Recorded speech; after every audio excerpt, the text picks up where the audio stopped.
Kıymetli izleyicilerim ve takipçilerim, Alevle Mutfak Aşkına kanalıma ve mutfağıma hoş geldiniz. Bugün de sizler için mayasız yaptığım nefis bir patatesli gözleme tarifi hazırladım. Hiç zaman kaybetmeden hemen tarifime geçiyorum. Hepinize iyi seyirler.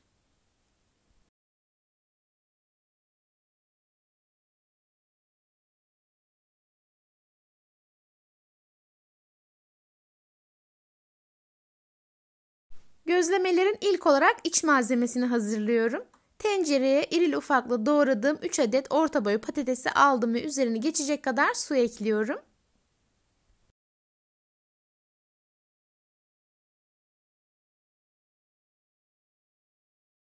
Suyun tamamını ekledim ve kapağını kapatarak kaynamaya bırakıyorum. Yüksek ateşte kaynayan patatesleri daha sonra kısık ateşe alıyorum. Şöyle bir karıştırdıktan sonra kapağını kapatıyorum ve yaklaşık bir 15 dakika pişiriyorum. 15 dakikanın sonunda patatesleri kontrol ettiğimde gayet güzel pişmişti.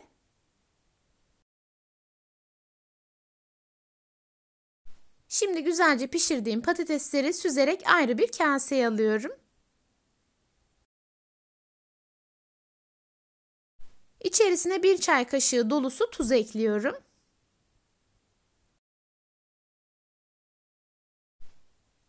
Son olarak içerisinde hiç büyük parça kalmayana dek güzelce eziyorum. Tarifime ilk olarak iç malzemesini hazırlamakla başladım çünkü soğuması gerekiyor. Hamurumuz zaten mayasız.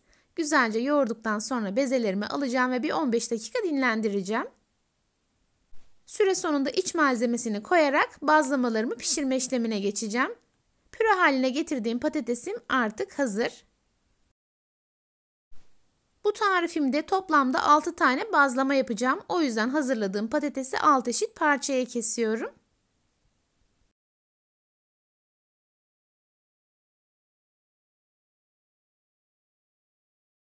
Patatesim artık hazır. Diğer yandan hemen hamurumu hazırlıyorum. Yoğurma kabına ilk olarak 2 su bardağı sütü alıyorum. Tarifimde kullandığım su bardağı ölçüsü 250 mililitre. Kullandığım tüm malzemeler oda sıcaklığında. Sütün tamamını aldıktan sonra yarım çay bardağı sıvı yağ ekliyorum. Tarifimde kullandığım çay bardağı ölçüsü 125 mililitre.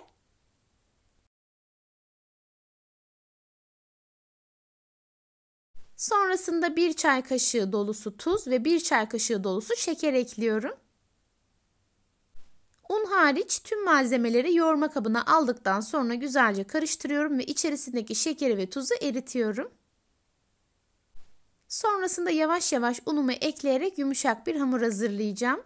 Tarifimde kullandığım tüm malzemeleri videonun altındaki açıklama kısmına ölçüleriyle birlikte ekliyor olacağım. Oradan da bakıp faydalanabilirsiniz. Güzelce karıştırdıktan sonra şimdi unumu ekliyorum. Tarifim için toplamda 4 su bardağı un kullandım. Bu un miktarı herkeste değişkenlik gösterebilir. O yüzden yavaş yavaş ekleyin. Çünkü hazırladığımız hamurun yumuşak bir hamur olması gerekiyor. Hamurunuz ne kadar yumuşak olursa bazlamalarınız da o kadar yumuşak olacaktır.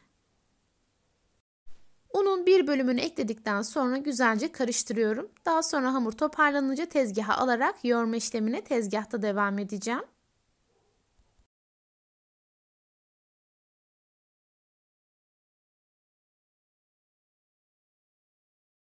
Yeteri kadar karıştırdım ve hamurum toparlandı.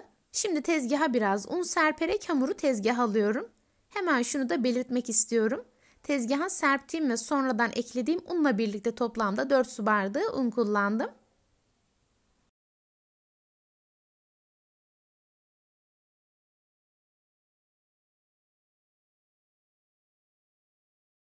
Hamuru ilk olarak toparlanıncaya kadar kenarlardan içeri doğru katlayarak yoğuruyorum.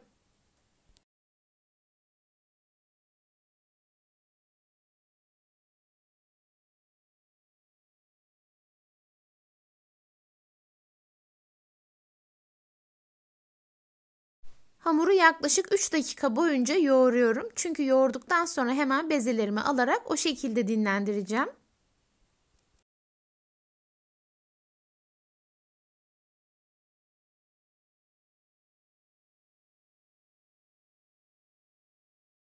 Yeteri kadar yoğurduğum hamurum artık hazır. Ne kadar yumuşak ve elastik olduğunu göstermek istiyorum. Şimdi bu hazırladığım hamuru yuvarlıyorum ve biraz un serpiyorum. Biraz önce de belirttiğim gibi hamurum oldukça yumuşak.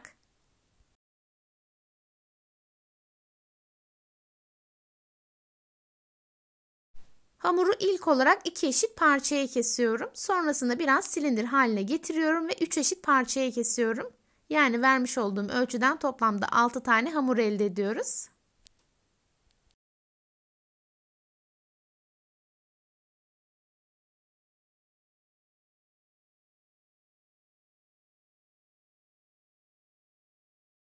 Tüm bezelerimi kestim ve hazırladım. Bir diğer taraftan tepsiye bolca un serpiyorum.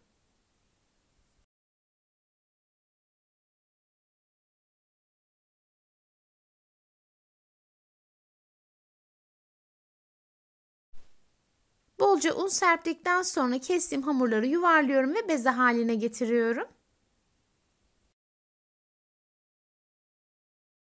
Tüm hamurları da aynı şekilde hazırlayarak un serptiğim tepsiye diziyorum.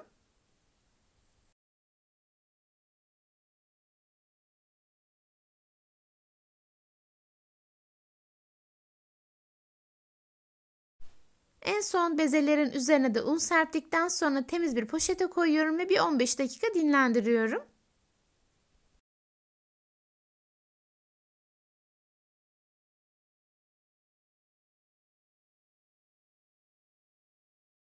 ...15 dakikanın sonunda bezelerim çok güzel bir şekilde dinlendi ve yumuşacık oldu.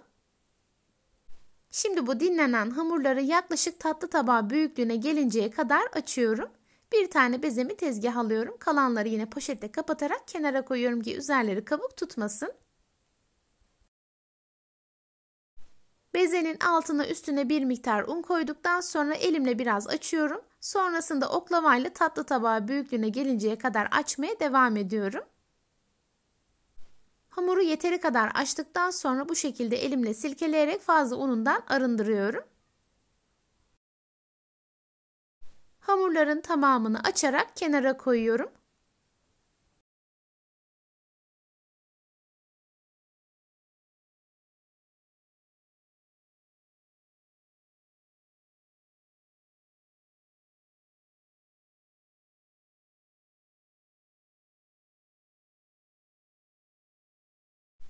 Tüm hamurlarımı açtım ve hazırladım.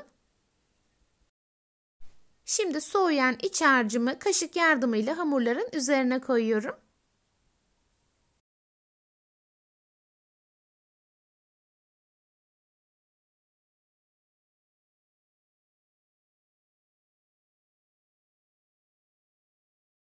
Tamamına patatesleri koyduktan sonra hamurları gördüğünüz gibi kapatıyorum.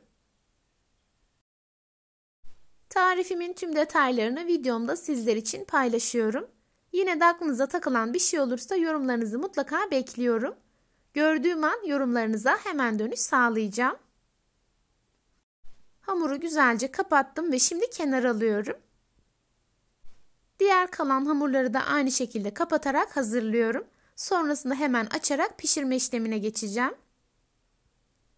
Bu arada tavayı ocağa koydum ve ısıtıyorum. Hamuru açtıktan sonra sıcak tavaya koyacağım ve birkaç kez çevirerek pişireceğim. Şimdi ilk hazırladığım hamuru tezgaha alıyorum. Altına üstüne biraz un serptim. İlk olarak elimle biraz açıyorum. Son olarak servis tabağından biraz daha büyük olacak şekilde açmaya devam ediyorum. Dilerseniz hamurların tamamını açın, teker teker pişirin. Dilerseniz de benim yaptığım gibi bir taraftan açın, diğer taraftan pişirin. Hangisi kolayınıza geliyorsa.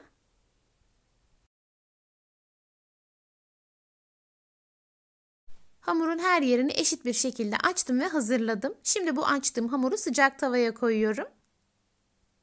Tavanın altı en yüksek ayarda. Bazlamalarımızı yüksek ateşte ve hızlı bir şekilde pişiriyoruz. Bu sayede kurumuyor ve yumuşacık oluyor.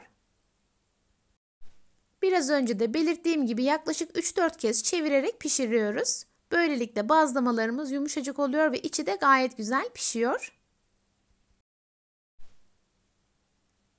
Mayasız olmasına rağmen ne kadar yumuşak olduğunu ve ne kadar güzel kabardığını görüyorsunuz. Aklınızda hiçbir soru işareti kalmaması için tüm bu aşamaları hızlandırarak sizlerle paylaşıyorum.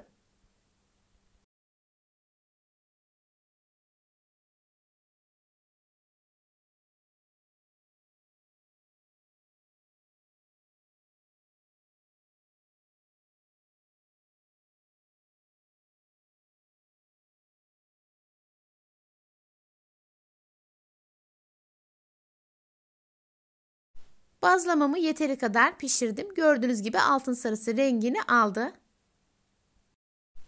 Şimdi pişen bazlamayı ayrı bir tabağa alıyorum. Henüz sıcakken üzerini bolca tereyağı ile yağlıyorum. Aynı şekilde kalan hamurları da açıyorum ve birkaç kez çevirerek pişiriyorum.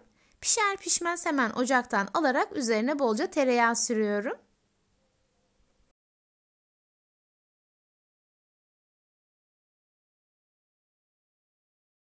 Gördüğünüz gibi çok fazla beklemenize gerek kalmadan yumuşacık bazlamalar yapabilirsiniz.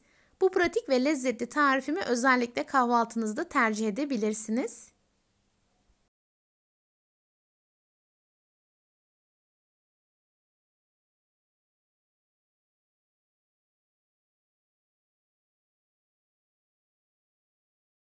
Bazlamaların tamamını pişirdim ve hazırladım. Hemen keserek sizler için sunuma hazırlıyorum.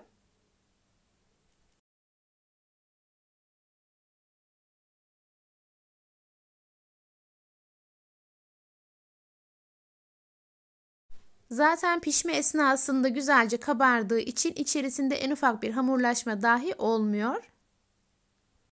Tarifim tam ölçü ve garanti bir tariftir. O yüzden hiç tereddütsüz tarifimi gönül rahatlığıyla deneyebilirsiniz. Şöyle sizlere içini de göstermek istiyorum. Sizler tarifimin son halini izlerken ben de sizlere veda etmiş olayım. Bugün yine çok güzel bir tarifimin sonuna geldim. Beni izlediğiniz için hepinize çok teşekkür ederim. Videomu beğendiyseniz beğenmeyi, hala kanalıma abone değilseniz bana destek olmak için abone olmayı ve yeni videolarımdan anında haberdar olmak için bildirim zilini açmayı unutmayın lütfen. O değerli ve güzel yorumlarınızı her zaman bekliyorum. Videolarımı görmesini istediğiniz arkadaşlarınızla paylaşabilirsiniz. Tarifimi yapıp deneyecek olan herkese şimdiden afiyet olsun. Bir sonraki tarifimde görüşmek ümidiyle kendinize çok iyi bakın. Hoşça kalın. Allah'a emanet olun.